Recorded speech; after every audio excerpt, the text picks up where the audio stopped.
Okay, minasan. Today we are gonna talk about Ohsama Sentai King-Ohger episode 30, and this is gonna be one of the best episodes throughout the entire series. And I'm talking about this in the perspective of a big Rita fan. Okay, like I'm a big fan of Rita since day one, and what we saw in this episode is just amazing. We get like the fan service of the century, of the entirety of the Super Sentai franchise.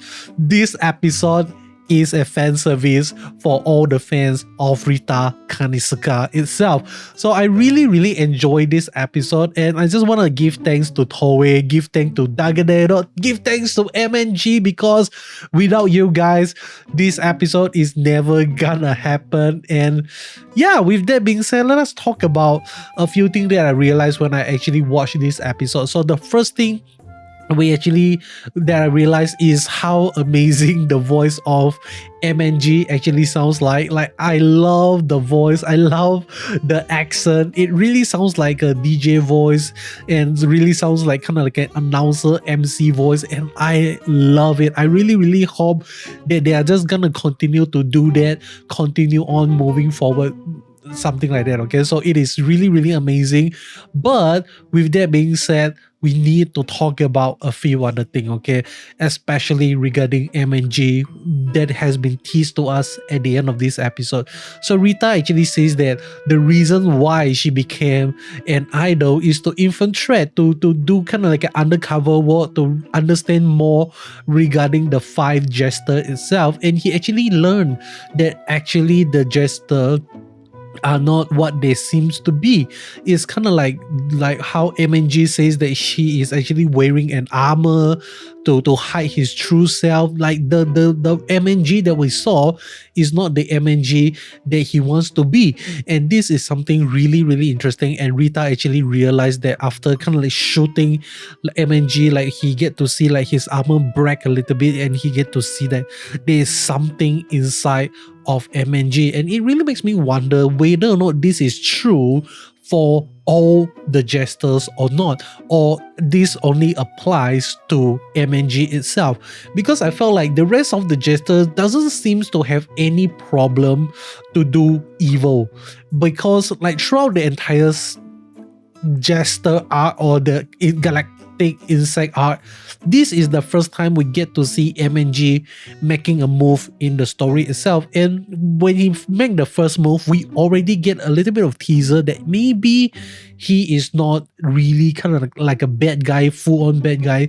So I'm picking up a little bit of possibility that MNG Minogan could actually be the key for them to defeating Dagadero itself, because maybe Minogan might, like, maybe he doesn't want to become kind of like a villain. He doesn't want to fight against the Ohsama Sentai itself. He was being forced to become one of the toy of Dagadero as well. Like, the reason why he kind of like followed Dagadero around, becoming one of the jester. And I really love how the naming scheme of this galactic insect stuff, because they call them the galactic insect jesters. So what are jesters? Jesters are supposed to be kind of like clown. They are supposed to perform, they are supposed to make you laugh.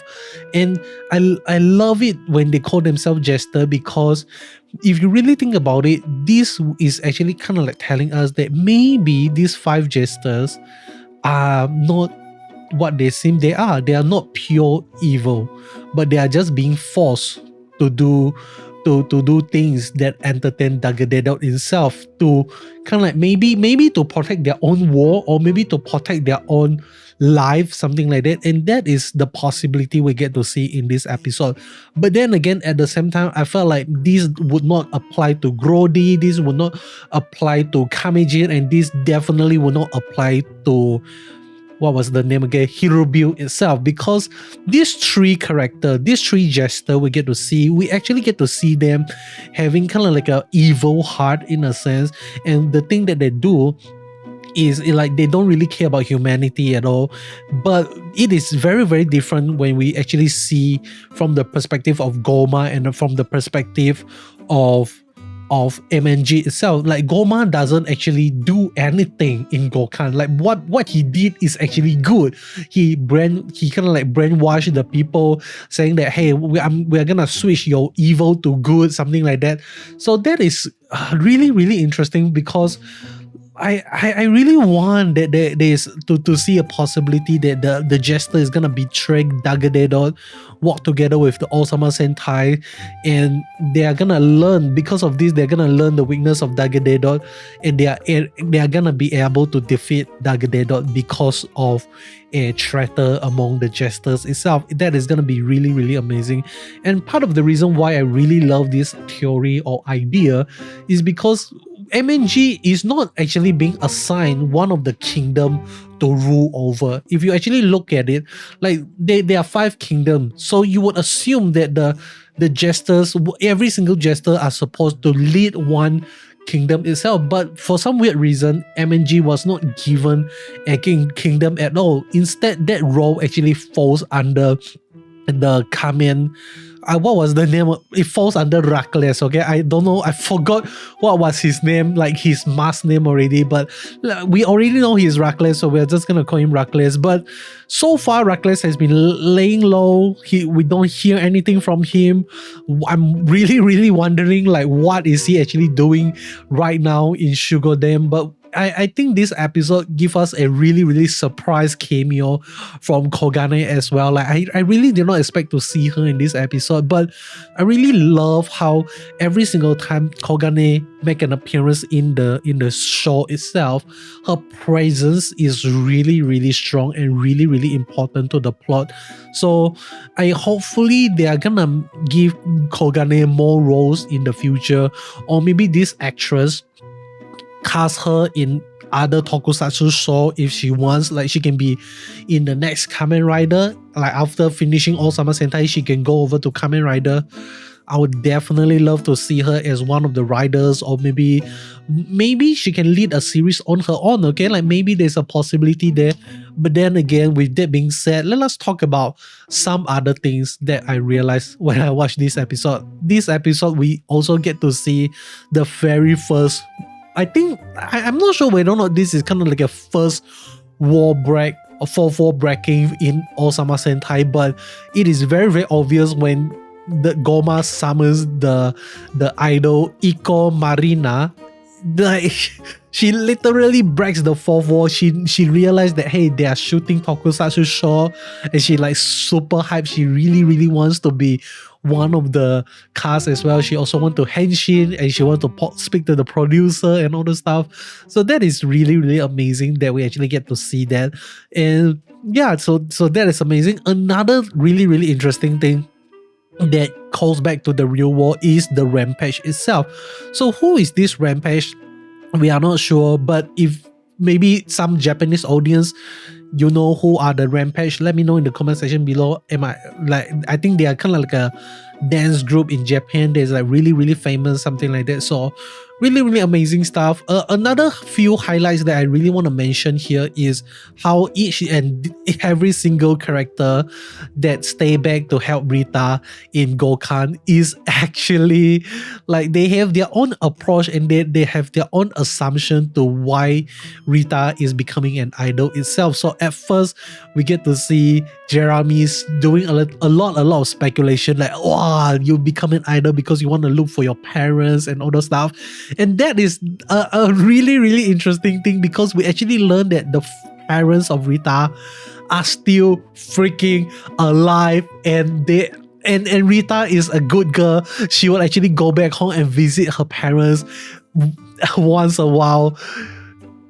That is surprising. I really did not expect that.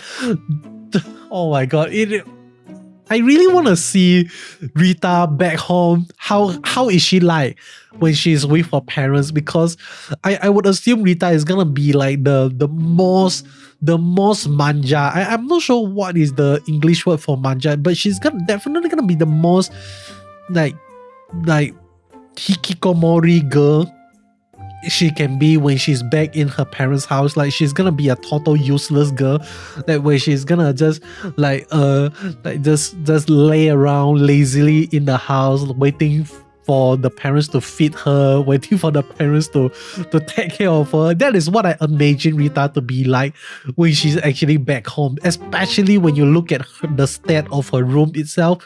And on the outside, she looks strong, she looks disciplined, but you look at her room. Her room is a true reflection of who she actually is. So her room is very, very messy, very, very chaotic. So actually, I would say that she is not that far off from me, how I live my life also. Like on the outside, when I go out, I try to look as tidy, look very, very organized, look very, very mature to a lot of people. But if you came into my room right now, you're gonna be really, really surprised. I only show you like this angle, but the rest of the room is a total chaos, man. It is a mess. You don't want to be in this room. But yeah, I think like that is definitely a really interesting thing about Rita that I really did not expect to see. And another amazing thing we get to see is that she did a little bit of Naruto War of the Stash. Holy shit, like that is amazing. That is really, really amazing. Okay, so I'm really, I really love when like everyone is like giving a lot of speculation, like why Rita is becoming an idol. Like, is she doing this because she wanted to be an idol, or is she doing this because like she wants to feel needed and all those stuff? It is really, really insane. Okay, I'm not sure what is the truth. Like anything can be the truth, but Rita says that this is just her being like doing an undercover job and all those stuff. But yeah, I'm really not sure what is the truth, but I'm definitely I would believe Rita. Okay, since Rita says that this is an undercover job, then it is in fact an undercover job. So another amazing thing about Rita in this episode is that she is really, really damn strong. Like the rest of the Rangers, when they got angry, when they got serious, all they did is 1 versus 1 against one of the jester. But she 1 versus 2 against 2 jester. That is insane, man. Like she fight Goma and MNG together and she won. Holy shit. Yeah, that just show us how strong and how OP Rita actually is. Okay, so that is really, really amazing. But yeah, I think that is kind of like pretty much it for this episode. I really love it when Rita by the end of this episode actually choose to like unzip her armor, like her face shield in front of Monophonia when she's like walking around Gokan, something like that. So I think that is definitely a really, really heartfelt moment we actually get to see between Monophonia and Rita, and like she like Rita trusts Monophonia, something like that. So that is really, really amazing to see. But I thought that she's gonna start unzipping her face throughout the entire series after this episode, but that is not the case. Okay, because if you look at the next episode preview, she is not unzipping her mask, but her mask stays on. Okay, so I love it. I don't mind the mask staying on because that is her character. I don't mind seeing that, and it is amazing. Okay, so next episode we're gonna see Nagosoba back in action once again, but we actually get to see Yama actually going into the storage of evidence storage to recover one ultra computer. So that ultra computer is actually the computer that he created during the 2-year time skip itself, and this computer is actually the reason why at the beginning of the 2 years time skip he actually goes into the prison itself, because like the computer that he created is able to hijack all electronics device throughout in the entire Earth itself. So that is why he's being thrown into jail, because he created this technology that is way too dangerous to use, and it will actually monopolize the technology throughout the entirety of the war itself. So but right now we actually get to see that being used as a kind of like a turning a chip to recover Nagosoba. And also next episode we are also gonna see a little bit of upgrade for our Ohsama Sentai's Rangers itself. They are gonna unleash the power up that they got from the opening song. We finally get to see every single one of them is able to utilize the power of their true god itself. So that is amazing. I love it. And I think the reason why Ohsama Sentai Part 2, Season 2 felt so good for me is because like there isn't a lot of mecha fight, and it really felt like I'm watching Kamen Rider instead of Super Sentai, and I think that is part of the reason why I love it so much. Okay, but with that being said, that is all from me. Let me know in the comment section below which outfit of Rita you actually love the most. Is it the OG Supreme Justice outfit? Is it the dancer outfit? Or is it the final idol outfit itself? I believe, me personally, the idol one definitely is the best. The twin tail, amazing. Okay, so by the way, for those who are like actually doubting, like is Rita actually doing the dancing? Is she actually doing the singing? Let me tell you and assure you, yes, she is the one that actually does it. It is not a substitute. It is not a body substitute. It is not a stuntman or a stunt dancer, something like that. And the reason why I can confidently say this is because she actually won one of the competition called the LDH Girls Audition, something like the Girls Audition. She actually became one of the winners. So they got 2 winners and she is one of them. So in the competition itself, it is there is kind of like they are like different categories. So there are vocal and dancing and acting and modeling.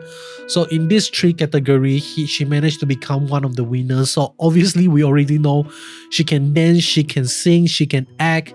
What else that she cannot do? Okay, so that is really amazing. But lastly, before you leave, you know what to do. There is a secret word for you to comment, other than the fact that, you know, like you need to comment which outfit you love about Rita. But the secret word here is gonna be Ritan. Ritan Mofun. Not like just Ritan, okay? The reason why we want Ritan is because she is the idol name of Rita. So we're gonna call her Ritan starting next episode, if I remember that. But that is all from me. Hope you enjoy. If you like what you see, you know what to do. Subscribe, and I'll be seeing you guys in the next one. Goodbye.